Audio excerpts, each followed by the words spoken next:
Vamos lá. Vamos às nossas perguntas. Então tá bom. Vamos começar com jejum permanente. Jejum intermitente. Bom, seguinte.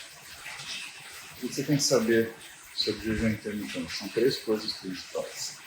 A primeira delas é que o jejum intermitente ele não é uma coisa nova, tá? A gente tem registro de jejum intermitente de 1916, na época que foi publicado no New England Journal of Medicine. Um médico, ele tratava a hiperglicemia dos pacientes dele com jejum intermitente. A segunda coisa que você tem que saber sobre jejum intermitente, talvez a principal delas.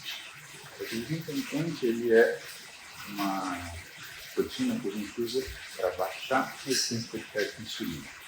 Tá? Então, deixa eu tirar o fone então. Ai, ai.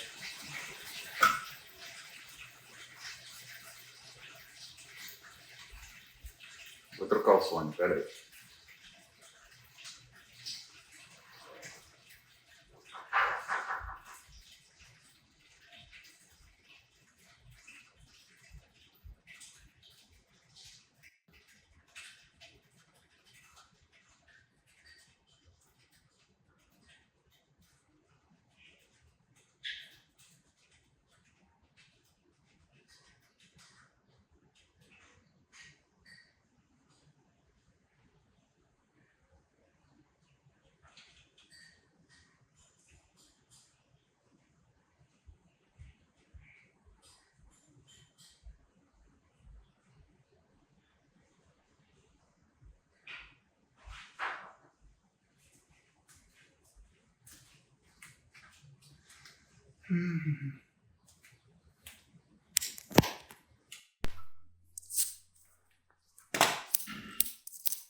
E agora?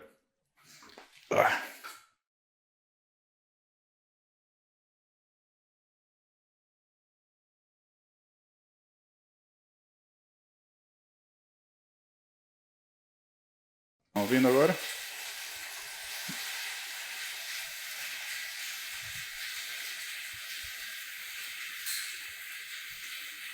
Beleza. Bom, então a primeira coisa de jejum intermitente, falei para vocês, não é novidade. Segunda coisa, é uma estratégia para baixar a resistência periférica à insulina. E essa é uma coisa importante, por quê? Porque isso faz com que o jejum intermitente ele seja uma conduta mais acertada para quem tem grandes resistências periféricas à insulina, caras que estão em grande sobrepeso ou estão na obesidade. Mas se o sujeito tem um físico já bom, né, ou pelo menos dentro do normal, quando você faz jejum intermitente, que você cai muito o nível de insulina, você acaba tendo perda de massa muscular. Massa muscular depende de insulina para fazer síntese proteica e manter o turnover dela ok. A sua insulina, ela alta, significa que você tem resistência periférica, mas a insulina baixa demais, ela não vai permitir que você sustente massa muscular adequadamente. Então, o que vai acontecer é que provavelmente você vai perder massa muscular se você fizer com o intuito de fazer aquela finalização do teu físico para conseguir aquela pele fina. Vai te custar músculo. Terceira coisa é que existem uma série de formas diferentes de você fazer jejum intermitente, né? Quando você vai estudar isso na literatura, você tem que ter um cuidado especial, porque na literatura tem muito artigo que usa o Ramadã, o jejum dos muçulmanos, como laboratório para jejum intermitente. Só que quando a gente fala de jejum intermitente, pessoal, o Ramadã ele não se aplica a esse tipo de modelo, por quê? Porque o Ramadã ele não é fixo, você não tem horários fixos de jejum intermitente, e porque, por ser religioso, você tem 2 refeições que são culturais feitas e de grande volume de comida, que é o café da manhã, o de jejum antes do sol nascer, e o ishtar, que é como se fosse o jantar, logo que o sol se põe. Então, o que acaba acontecendo é que isso interfere no resultado geral. E os outros esquemas, eles têm desde você se alimentar dia sim, dia não, até você fazer o que a gente chama de time restricted, que é fixar uma janela de alimentação onde você vai consumir os nutrientes que estão lá descritos no seu dia, tá? Então, esse é o lance do jejum intermitente. Você não pode se enganar, porque muita gente fala como se fosse uma coisa que resolve tudo. Não é, né? Ele vai te cobrar um preço, normalmente esse preço é em massa muscular, e o estilo de organização que você fizer, ele vai influenciar muito no resultado que você tem. Às vezes, tá? Pode ser que um jejum 16/8 para você, 16 horas de jejum para 8 de realimentação, ele funcione bem. Só que, às vezes, a janela de alimentação ficando das 6 da manhã às 2 da tarde seja melhor do que a janela de alimentação que você tem das 2 da tarde às 10 da noite. E faz sentido, né? Se você for pensar, um monte de gente faz jejum intermitente. Sai de casa, não toma café, aí vai comer alguma coisa no meio da tarde, aí chega em casa e destrói a cozinha, né? Então, não adianta, né? Já viu que isso é uma rotina que não vai ajustar. E especificamente para o físico feminino, Fabinho, o que acontece?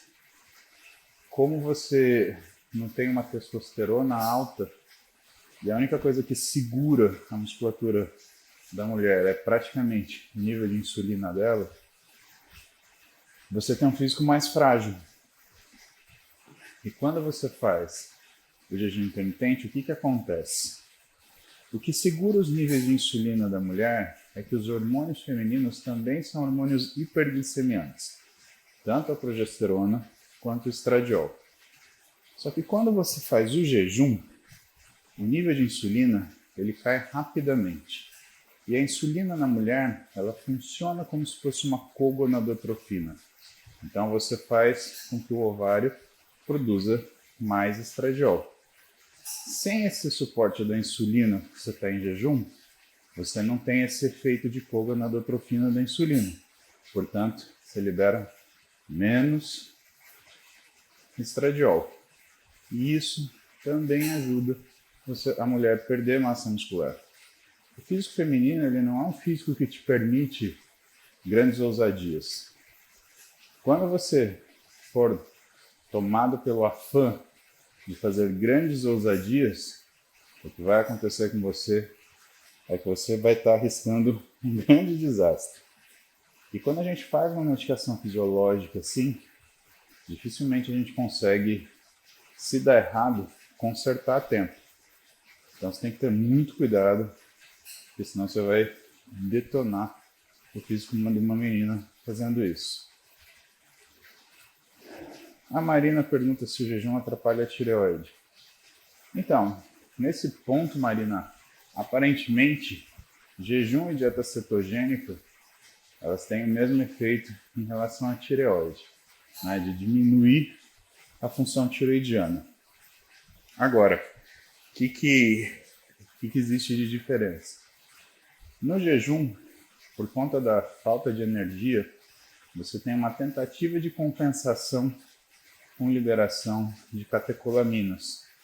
Então, o aumento de catecolamina, principalmente de noradrenalina que existe, ele vai fazer com que você tenha um estímulo para a função da deiodinase tipo 2. Então, existe uma contrarregulação da função periférica de tireoide, que é a transformação de T4 em T3, onde uma etapa é sensível à catecolamina.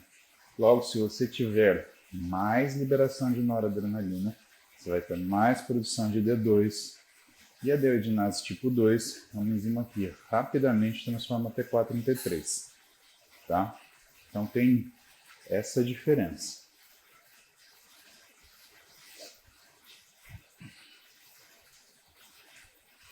Esse é um tema legal que eu gosto de falar porque é um tabu, né? Muita gente fala assim, eu treino em jejum e eu me sinto bem, como se fosse errado treinar em jejum.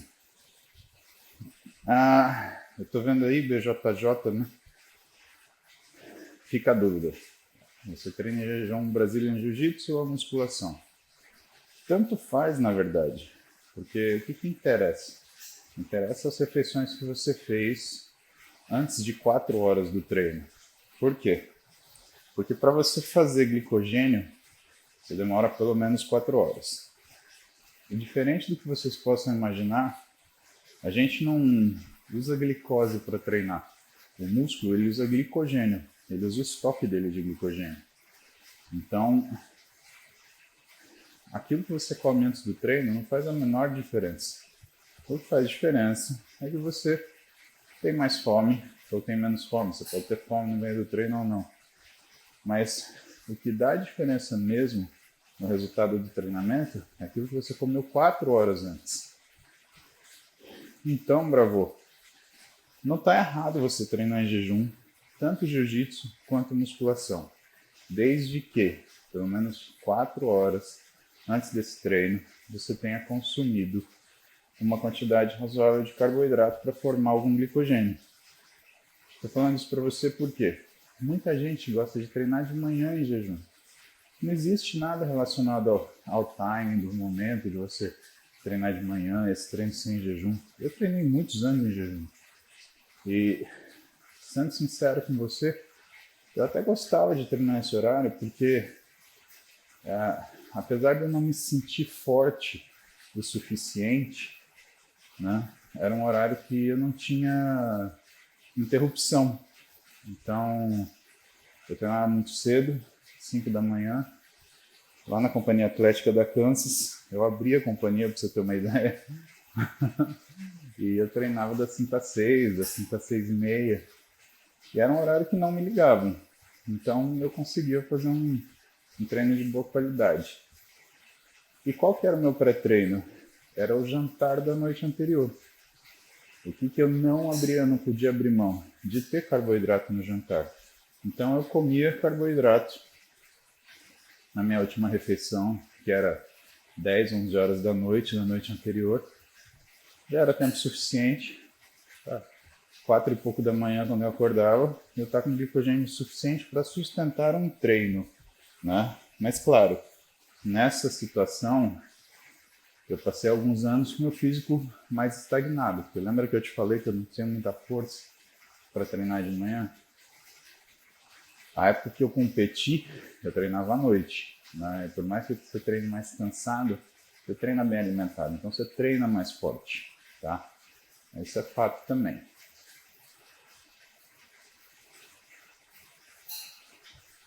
Então não se preocupa com isso em relação a você treinar em jejum ser uma coisa errada. Não é errada, né? A gente chama duas coisas, né? Você tem o jejum metabólico, você tem o jejum gástrico. Quando você come alguma coisa, você está sem comer de manhã, você quebrou o jejum gástrico, mas você não quebrou o jejum metabólico. Quanto tempo você demora para você conseguir absorver aquele alimento? Só para ele passar pelo estômago, se ele for a coisa mais rápida do mundo de digerir, a gente está falando aí em mais ou menos 40 minutos, 50 minutos, que é o tempo de um whey protein. Imagina uma refeição sólida. A gente estima que uma refeição sólida ela demora de 3 a 4 horas para fazer a sua absorção. Então falar que você comeu, que você quebrou o jejum, gástrico é verdade, mas você não tem energia para fazer nada, né? Antes desse alimento conseguir ser absorvido, tá? Fica tranquilo, faz do jeito que você gosta. Tem uma coisa com o exercício que é, o melhor desempenho muitas vezes não são nos momentos ideais, e sim nos momentos que são ideais para você, quando você mais se sente bem fazer. Eu posso dizer porque eu já treinei das 2 às 3 da manhã, eu já treinei das 5 às 6. Eu treino em todos os horários possíveis que você imagina. Hoje, eu treino das 9 às 10. Eu fiz essa mudança na minha vida porque eu realmente não estava conseguindo sustentar um treino às 6 da manhã. Eu comecei a perder muita força. Aí não começou a ficar legal, tá? Então lembra disso pra ti.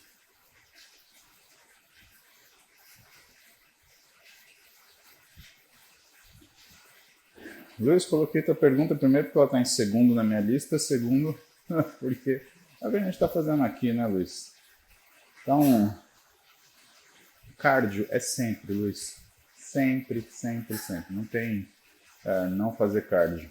Cardio tem que fazer, tá? Em jejum ou não, você tem que saber do cardio em jejum se você quer um efeito de biogênese mitocondrial, o cardio em jejum, para você conseguir isso, né, se você não for fazer um cardio contínuo, típico, que nem o que eu estou fazendo aqui, ele é um cardio de baixíssima intensidade, então a gente está falando até 60% do consumo máximo de oxigênio, que é equivalente a você dar uma caminhada com o cachorro para fazer cocô, tá? Então, isso é o cardio em jejum. Só que por 2 horas. Então, eu por exemplo, impensável, né, eu conseguir fazer 2 horas de cardio de manhã, né? Ou vou ter que acordar às 3:30 da manhã, às 4 da manhã, ou então, né, não tem condição. Então eu faço um cardio na casa dos 120 batimentos, né? Eu gosto dessa air bike aqui, vou mostrar para vocês.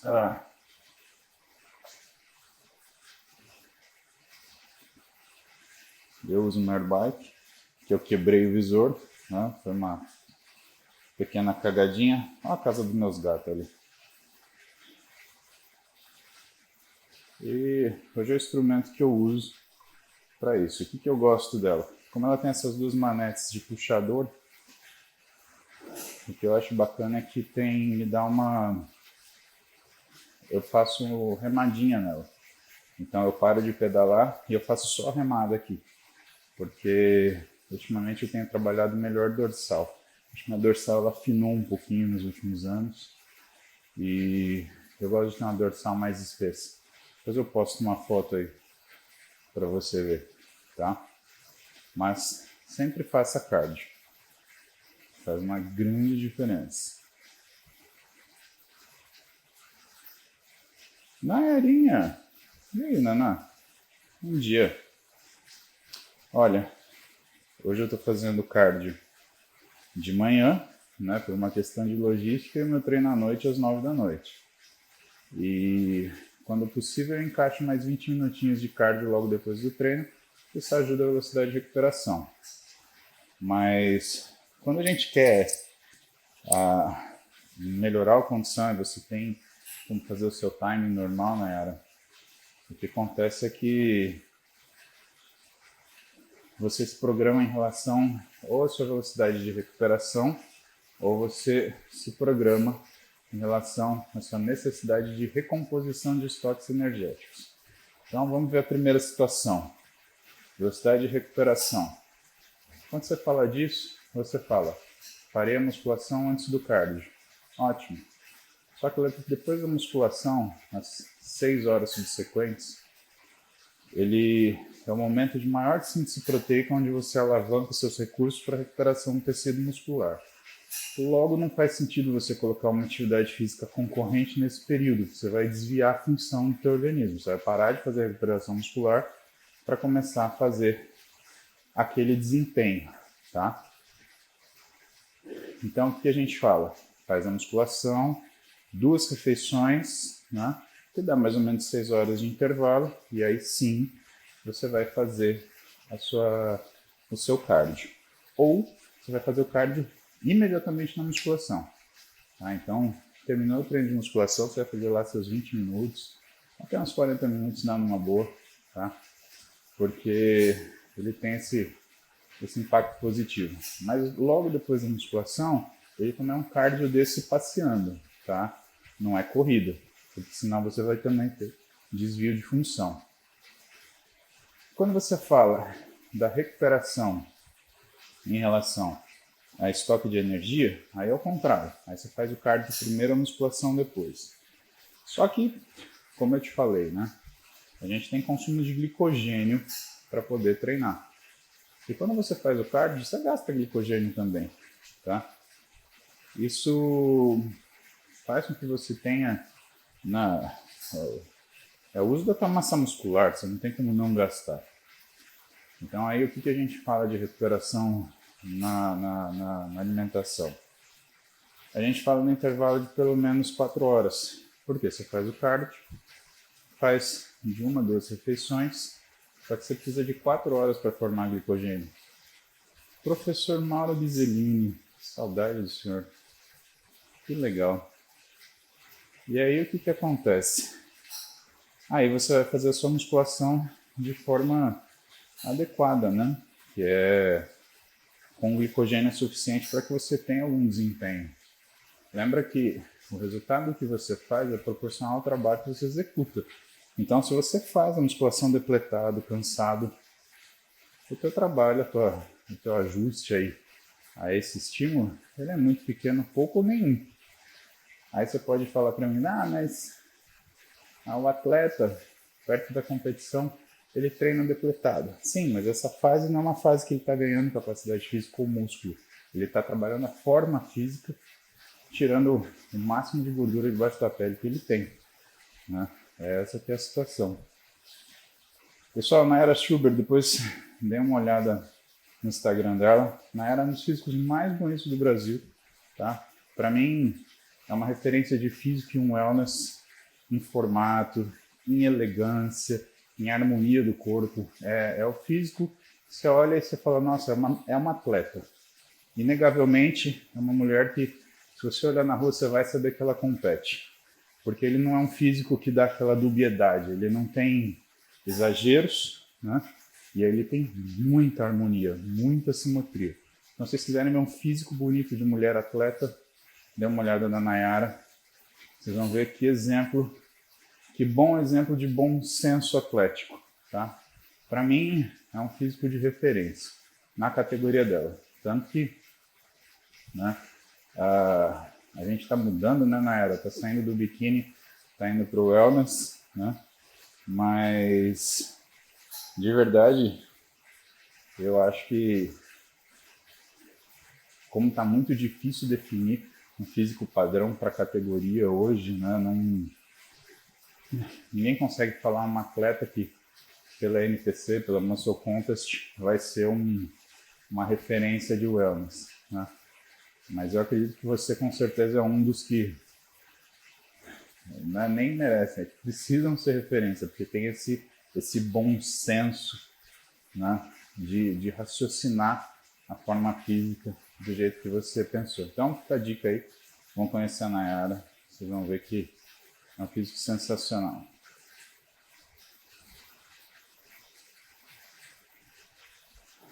Vamos responder essa pergunta do Igor. Baseado em que eu escolho o melhor hormônio para uso no meu organismo? Então, você não escolhe, Igor, tá? Você simplesmente não faz isso.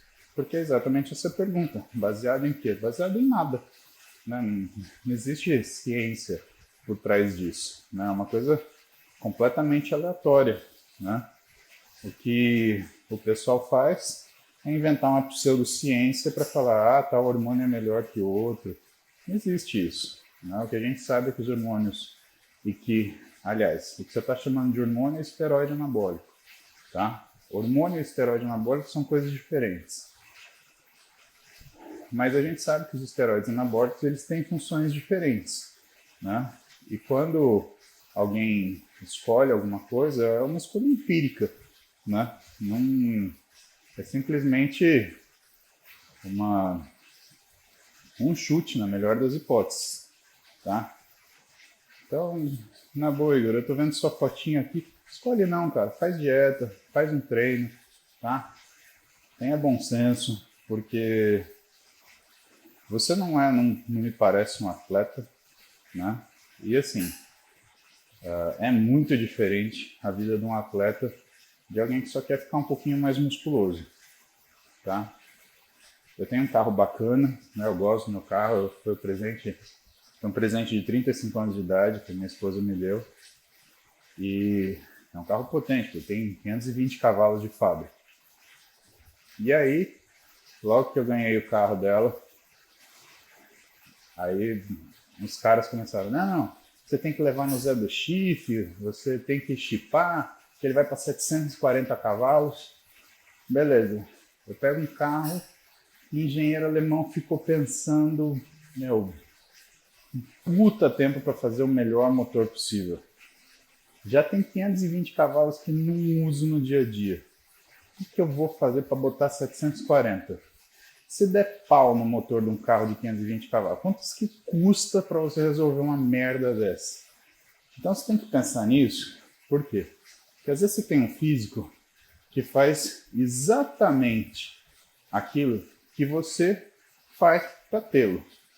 Tá? Você toma o seu sorvete, você inventa a tua saída de noite, você fala, hoje é dia do lixo, você faz aquele treino meia boca de perna, né? E é o físico que você merece. Porque a gente tem o físico que a gente merece, isso é fato. Tá? A gente pode até achar que a gente merece mais, mas a gente tem o físico que a gente merece. Tá?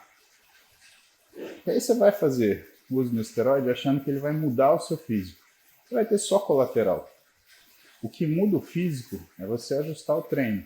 Eu explico tudo isso para vocês toda vez. O esteroide é uma coisa que você não usa para mudar o físico, você usa para mudar a quantidade de capacidade de treino. Então, quando uma pessoa senta na minha frente e fala assim, eu gostaria de usar um esteroide anabolizante.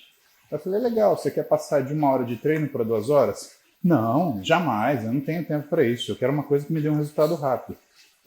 Resultado rápido, né? Você pode tomar uma droga, alucinar e se olhar no espelho. Isso é um resultado rápido, né? Mas aí é um alucinógeno, não um esteroide.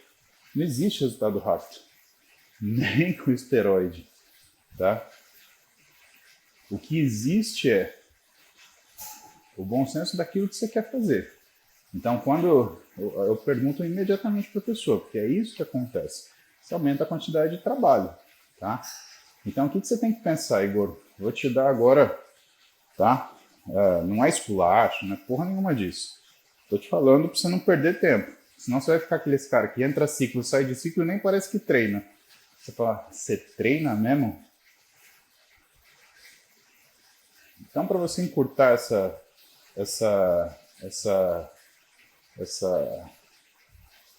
esse teu caminho, tá? Primeira coisa que você tem que pensar, como você vai aumentar a quantidade do seu treino. Segunda coisa que você vai ter que pensar, como que você vai fornecer energia para conseguir aumentar a quantidade do seu treino.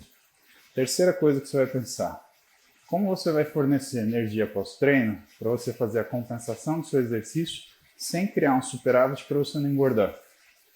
Então você vai pensar essas 3 coisas. Vamos falar de volume de treino? Vamos pegar uma referência para você saber o quanto você tem que treinar? Um atleta experiente, ele treina, em média, 35 a 40 séries por segmento. Eu já vi N atletas profissionais treinando. É isso que eles treinam. Então, quando a gente fala 40 séries, é como se você fizesse 10 exercícios, 4 séries cada um. Isso são 40 séries. Então você vê, é isso que esses caras treinam. Só que qual o problema? Não adianta você amanhã querer fazer 40 séries. O teu corpo, ele precisa de uma adaptação progressiva. Então o que você tem que fazer? Você tem que aumentar isso da forma que você consegue, tá? Então hoje você faz quantos exercícios para peitoral, por exemplo, quando você vai treinar peitoral? 4 exercícios? Legal. Você faz 4 exercícios, 4 séries cada um, você faz 16 séries no total. Gabriel, eu não respondo direct, eu recebo demais direct. É raro eu conseguir responder. Não me espere procurar o teu, cara. Tô sendo sincero, tá? Não fica chateado comigo. Então você faz 16 séries, você precisa chegar em 40, é o caminho que você tem pela frente, tá? Começa aumentando aí 1 série por semana. Você vai demorar mais ou menos uns 7 meses, 8 meses mais ou menos. Vamos fazer essa conta direito. Você treina 16, você precisa fazer mais 24. 24 são 24 semanas se você aumentar uma série por semana. Uma série por semana em 24 semanas, um mês tem 4 semanas e meia, mais ou menos 6 meses, né? Como tem essa meia semana aí que sobra, então vamos botar aí 8 meses. Quanto tempo demora para o corpo ele ajustar um treinamento? Ao redor de 10 a 12 semanas. Se ajustando em 10 a 12 semanas, em 24 semanas, então, você tem justamente 2 períodos de treinamento. Dá para você trocar de treino 2 vezes, tá? Que é a média que você demora para o físico para ver o teu físico reagir. Faz isso. Cara, isso eu tenho mais certeza para te falar que isso vai dar resultado do que eu falar para você como é que você escolhe o hormônio que você vai tomar. Por quê? Porque é imprevisível. Qualquer esteroide anabolizante, ele aumenta a resistência periférica à insulina. Se você tiver um surto um salto de resistência periférica à insulina, além de você não ganhar músculo, você perde. Você vai engrossar a pele, você vai reter líquido. O pior resultado possível. É aquele cara que você olha, eu pelo menos estou acostumado a olhar falando, esse daí não junta Lé com Cré. E o pior é que ele acha que ele está abafando, né? A gente chama isso de fordo, forte e gordo. Assim que você quer ser visto. Então, não se engane. Faz uma coisa que a chance de você ter sucesso é maior. Faz essa programação que eu te falei. Aumenta aí uma série por semana nos próximos 6 meses. Chega a um treino de 40 séries para você entender qual que é a demanda de um cara que tem um físico diferenciado. Experimenta essa sensação, vê se isso é para você. Você tem que pensar em esteroide quando você quer ir acima disso. Até você chegar nisso, é igual o cara que virou para mim e falou que eu tinha que botar um chip no meu carro para ter 740 cavalos, tá? Legal, o que eu vou fazer com 740 cavalos num carro mexido? E se o carro dá pau? Eu vou levar lá na Porsche. O cara vai olhar para mim e vai falar, cara, na boa, você compra uma Porsche Panamera Turbo, aí você vem e bota uma merda de um chip, esse carro tem 520 cavalos, você é piloto, você não usa nem os 520 cavalos, se bobear você usa 100 cavalos. O que você fez essa bosta aqui? Ó, tá aqui a conta, ficou 150 pau para consertar. Aí você põe lá um chip de 5 contos, você tem que gastar 150 pau, você fudeu o motor do seu carro. Faz o menor sentido. Você entendeu? Falei com carinho, tá bom? Não quis te dar um esculacho, não quis ser estúpido. Eu sei que às vezes eu pareço, né? Porque eu sou meio grosseirão mesmo. Mas é que eu quero encurtar o tempo que você demora para fazer as coisas, tá? Eu não acho legal você gastar mais tempo do que você precisa. Caralho, são 7h50, a gente aqui trocando ideia, eu preciso trabalhar. E lá. Na verdade, será que dá para mostrar? É isso que eu faço aqui, ó. Que eu faço a remadinha. Tá vendo aqui, ó? Eu solto, aí eu faço só com o braço aqui, ó. Aí é só dorsal. O que eu tô fazendo? Pessoal, então, tempo é isso. Preciso ir trabalhar. A gente conversa mais aí durante a semana, tá bom? Então a gente tem chip de testosterona, é comparável. A gente tem aí de manhã, na hora do almoço para bater papo, a gente vai falando. E a verdade é verdade, você pode até não gostar, mas a gente tem que seguir aquilo para a gente não se decepcionar, tá bom? Igor da Silva, um abraço para você, meu amigo. Tá? O que eu te falei é com carinho, tá bom? Eu cobro R$ 1.800 para falar isso com uma pessoa no meu consultório, para você falei de grátis aqui, beleza? Não perde seu tempo, faz o que tem que fazer. Beijão para você, espero que vocês tenham um ótimo dia aí.